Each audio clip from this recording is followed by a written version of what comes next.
Hi everyone, welcome back to my new blog. तो कुछ लोग मेरे को कमेंट किए थे कि आप फिजिक्स के बारे में बताइए। तो मैंने देखा होगा कि बहुत कम चांस में फिजिक्स के बारे में बताया। उसका एक सबसे बड़ा रीज़न था कि जो मैंने बैच ज्वाइन कर रखा है वो ज्वाइन कर रखा है कैरियर बिल का। तो पहले मेरा ये था कि जो फिजिक्स है मेरा वो सबसे वीक है। मतलब मुझे एक तरीके से समझ सकते हैं कि बहुत ही नेग्लिजिबल ही आती है।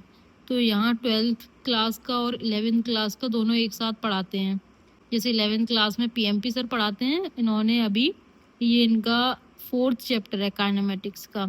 और इसमें 12th में जो चल रहा है वो चल रहा है इनका कैपेसिटर का दूसरा लेक्चर आया हुआ है। तो जब आपका फिजिक्स बहुत ज़्यादा वीक है तो जो मेरा पिछले सालों में एक्सपीरियंस है वो ये कहता है कि अगर आप जैसे 12th का स्टार्ट करेंगे, अब ड्रॉपर हूँ इतना तो आता है कि मतलब स्टार्ट कर सकते हैं। लेकिन थोड़ा सा मेरा मतलब ये है कि अगर आपको थोड़ा ज़्यादा अच्छे से अगर आप यहाँ 11th क्लास में काइनेमेटिक्स तक अगर पढ़ लेंगे प्रॉपर, इसके बाद में अगर आप 12th के पोर्शन पे जाएंगे तो ये आपको बहुत बेहतरीन समझ में आएगा। एक उसका विशेष रीज़न ये भी है कि अगर आप आगे चल के बहुत, क्योंकि बहुत सारे लोगों को जैसे कि डिफरेंशिएशन इंटीग्रेशन ये सब भी नहीं आता है तो उसमें बहुत ज़्यादा प्रॉब्लम होती है। देखो, अब तक मैंने फिजिक्स का आप लोगों को इसलिए नहीं बताया था कि ये है मेरी कोचिंग लखनऊ में। मैंने इनका बहुत नाम सुना था कि बहुत अच्छा पढ़ाते हैं। हो सकता है कि लोगों को बहुत अच्छा पढ़ाते होंगे, बट मुझे नहीं जमा। ये first second and third booklet और भी रखी हुई है रूम के अंदर। बाकी मैं कुछ दिन क्लास में गए, इनकी वो जो बुकलेट है कुछ तो अभी मिली है रिसेंटली। जैसे क्या है ना कि मेरी फिजिक्स बहुत वीक है। हो सकता है शायद मुझे इसलिए ना समझ में आ रहे हो। लेकिन मुझे सबसे बेस्ट लगते हैं, एक तो ये कैरियर वाले भी अच्छा पढ़ा रहे हैं, और सेकंड चीज़ है कि मेरे पास एक सर और हैं वेदांतु के। अभी बहुत कम लोग शायद उनके बारे में जानते हैं, क्योंकि जिन्होंने लास्ट ईयर मनीष सर का बैच ज्वाइन किया था ना, ये तरुण सर वाला, तो इसमें ये है एसीपी सर। एक टाइम पे कंपटीशन चला था, आप यूट्यूब पे सर्च करेंगे तो एसीपी वर्सेस एमआर। तो ये क्या है ना कि इनको थोड़ा सा फेम कम मिल पाया है मेरी नज़र में। लेकिन ये टीचर इतना बेसिक से और इतना अच्छा पढ़ाते हैं कि अगर आपको एक चैप्टर मौका मिले, आपको पूरा एक चैप्टर पढ़ने का, तो आप इनसे पढ़ के देखना यार, ये टीचर बहुत अच्छा पढ़ाते हैं। और मेरा क्या है कि कुछ चैप्टर मैंने पढ़े थे इनसे, क्योंकि उसके पहले मैंने एमआर सर से ही पढ़ रखा था। तो कुछ चैप्टर मैकेनिक्स के इनसे पढ़े थे और कुछ चैप्टर एमआर सर से, क्योंकि एमआर सर के कुछ चैप्टर्स में मुझे झोल लगा था कि थोड़ा सा, मतलब मुझे लगा पर्सनली। अभी कुछ ऑडियंस आ जाएगी उनकी मेरे को ट्रोल करने के लिए, खैर उससे मुझे मतलब ही नहीं है। और दूसरी चीज़ ये है कि हर किसी इंडिविजुअल की अपनी अपनी थॉट प्रोसेस होता है और अपना अंडरस्टैंडिंग लेवल होता है। तो ये एसीपी सर है, बहुत अच्छा पढ़ाते हैं। और जो पीएमपी सर हैं उनका क्या है कि वो थोड़ा सा हायर लेवल पढ़ाते हैं। अगर किसी को बिल्कुल भी नहीं आता है तो वो एसीपी सर से पढ़ सकता है, जिससे उसका कॉन्फिडेंस बूस्टअप होगा, बहुत अच्छा लेवल पे पहुंच जाएगा। और पीएमपी सर क्या है कि जैसे सर से पढ़ लिया, जैसे सर पढ़ाएंगे कोई चैप्टर में 10 लेक्चर, तो पीएमपी सर भी ऐसा नहीं है बहुत शॉर्ट पढ़ा रहे हैं, वो भी बहुत अच्छा पढ़ा रहे हैं। लेकिन क्या है कि ये बिल्कुल बिल्कुल बेसिक जो होता है ना, जीरो, वहाँ से लेके स्टार्ट करेंगे। और जो पीएमपी सर है उनका क्या है ना, एक लेवल है जो एकदम superficial JEE Mains level type के क्वेश्चन आते हैं ना, डायरेक्ट वहाँ से टच करके स्टार्ट करते हैं। पढ़ाते वो भी बहुत अच्छा है, लेकिन जब आपको बेसिक आता रहेगा ना तब आपको उनके में मजा आएगा। अदरवाइज आपके सर से थोड़ा थोड़ा घूमेगा। तो इसीलिए मैंने अभी इनकी कोचिंग को जाना बंद कर दिया है। और अब मेरे को जो समझ में आ रहा है, बीच में तबीयत भी ख़राब हो गई और उसके चक्कर में मैंने अपने बैकलॉग में मतलब जो मेरा जो बैच था कैरियर विल, उसमें दोनों सब्जेक्ट चलते हैं, जैसे कि 11th और 12th दोनों चलता है। और मेरा बैकलॉग था क्योंकि मैंने काउंसलिंग भी करवाई थी ना, तो बायो और केमिस्ट्री तो खींच लिया है, बराबर कर लिया है लगभग, थोड़ा थोड़ा बचा है। लेकिन फिजिक्स ये ऑफलाइन कोचिंग जाने के चक्कर में मेरा थोड़ा सा पीछे रह गया। अभी मेरे को थोड़ा ज़्यादा मेहनत करने की ज़रूरत है।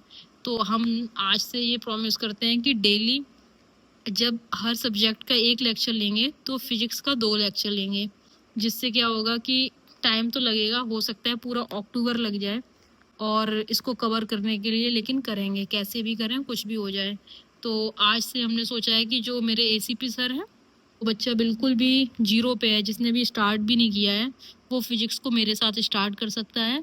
हम डेली फिजिक्स का एक प्रॉपर, अगर मुझे टाइम मिलेगा तो फिजिक्स का एक प्रॉपर ब्लॉग निकालेंगे, क्योंकि बहुत सारे लोगों का अगर कहीं रह जाता है तो वो फिजिक्स में ही रह जाता है, वो फिजिक्स में ही वीक रह जाते हैं, लाइक मेरी तरह। तो आज से वैसे तो हम डेली जो ब्लॉग आएगा उसके अंदर फिजिक्स दिखाएंगे, लेकिन अगर मुझे टाइम मिलता है तो हम फिजिक्स का एक प्रॉपर ब्लॉग बनाएंगे, जिसके अंदर मैंने जो लास्ट टाइम पे मिस्टेक करी है वो ये की है कि जैसे कि हम आपको दिखाते हैं, ये जैसे फिजिक्स के 11th के लेक्चर हैं, ठीक है। इसके अंदर जैसे ये काइनेमेटिक्स वगैरह के लेक्चर आ रहे हैं, तो सबसे पहले आपको लेक्चर नोट डाउन करना है, प्रॉपर नोट्स बनाना है।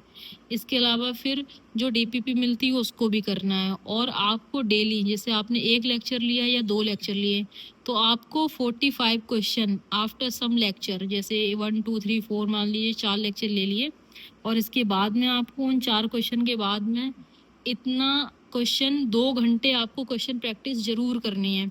अगर आप 2 घंटे क्वेश्चन प्रैक्टिस नहीं करेंगे तो मुझे लगता है कि आपको फिजिक्स नहीं आएगी, क्योंकि इतना तो प्रैक्टिस करना कंपल्सरी है। और रही बात उसकी, जो आपको मटेरियल प्रोवाइड किया जाएगा, अगर आपके पास नहीं है तो जिससे हम पढ़ेंगे हम उसको अपने टेलीग्राम चैनल पे अपलोड कर देंगे। बाकी यहाँ डीपीपी जो मिलेंगी हम उनको अपलोड कर देंगे, और भी जो कोचिंग की डीपीपी है और जो वेदांतु के क्वेश्चन बुकलेट है वो बहुत अच्छी है, जिसका नाम ही नीट एडवांस है, उसका जो भी कुछ होगा वो भी हम अपलोड कर देंगे। तो चलिए फिर स्टार्ट करना है, जिसको भी स्टार्ट करना है वो मेरे साथ बिल्कुल बेसिक से स्टार्टिंग, मतलब स्टार्ट फ्रॉम जीरो, बिल्कुल जीरो से मेरे साथ स्टार्ट कर सकता है। तो आज से हम अपना लेक्चर नंबर 1 स्टार्ट करेंगे। हालांकि mechanical properties of solid start हो गया है, लेकिन हम सोच रहे हैं यहाँ से भी स्टार्ट कर देंगे, क्योंकि इसका पीछे से कोई लेना देना नहीं है मैकेनिक्स से, इसलिए भी। और दूसरी चीज़ की एक मैथमेटिक्स से शुरू करेंगे। आप ये वेदांतों के ऊपर मत जाइए कि सर यहाँ मैकेनिकल प्रॉपर्टीज ऑफ सॉलिड पे आ गए, क्योंकि हम कैरियर विल का बैच फॉलो कर रहे हैं, वहाँ पे मैकेनिक्स तक पढ़ाया है सर ने। तो हम क्या करेंगे कि एसीपी सर से मैकेनिक्स, वो एसीपी सर से पढ़ेंगे, और कैरियर विल पे सर ने काइनेमेटिक्स तक पढ़ाया है, तो हम जो एसीपी सर से पढ़ेंगे उसमें काइनेमेटिक्स तक पढ़ लेंगे। इसके बाद में पीएमपी सर या इनसे जिससे बेस्ट लगेगा उससे जैसा जैसा पढ़ेंगे वैसा वैसा आपको दिखाएंगे। अभी भी कुछ नहीं बिगड़ा है, क्योंकि बहुत सारे बच्चे जो रेस में दौड़ेंगे ना, वो दिवाली से लास्ट तक जो दौड़ते हैं और वो रेस में आगे निकल भी जाते हैं, लेकिन अब जो यहाँ से छोड़ देगा या रुक रुक के पढ़ाई करेगा वो कहीं ना कहीं रह जाएगा, और अब जितने दिन आगे बढ़ते जाएंगे उतने दिन वो पीछे छूटता जाएगा, और जब दिसंबर आ जाएगा तो फिर वो रेस से आउट हो जाएगा, फिर वो कुछ भी कर ले वो रेस में नहीं आ पाएगा। टेक्निकल प्रॉपर्टीज ऑफ सॉलिड्स का पहला लेक्चर आया है, आज ही आया है। तो क्या करना है, जिन लोगों को यहाँ से स्टार्ट करना है तो यहाँ से भी कर सकते हो, क्योंकि 11th के भी 2 पार्ट होते हैं ना, फर्स्ट एंड सेकंड। तो ये सेकंड वाला पार्ट है, आप यहाँ से कंटिन्यू कर लो, जब तक ये सेकंड पार्ट खत्म होगा तब तक साथ साथ में आप 11th का खत्म कर लेंगे तो कोई प्रॉब्लम नहीं आएगी। क्यों? क्योंकि ये मैकेनिकल प्रॉपर्टीज ऑफ सॉलिड अलग होता है, फ्लूइड वाला अलग होता है, केटीजी थर्मो अलग होता है। और रही बात एसएचएम एंड वेव्स की, तो वेव भी आप पढ़ लोगे, लेकिन एसएचएम में कहीं ना कहीं मैकेनिक्स की जरूरत पड़ती है, तो इसलिए तब तक जब वो आएगा तब तक आपका 11th वाला कहीं ना कहीं खत्म होने आ जाएगा। तो इसीलिए हम आपको बताना चाहते हैं कि आप स्टार्ट करना चाहते हैं तो आप मेरे साथ स्टार्ट करिए। मैकेनिकल प्रॉपर्टीज ऑफ सॉलिड से आप पढ़ सकते हो, और आज मेरा ये पहला लेक्चर है तो हम यहीं से पढ़ेंगे। तो मिलते हैं फिर नेक्स्ट ब्लॉग में, तब तक के लिए बाय।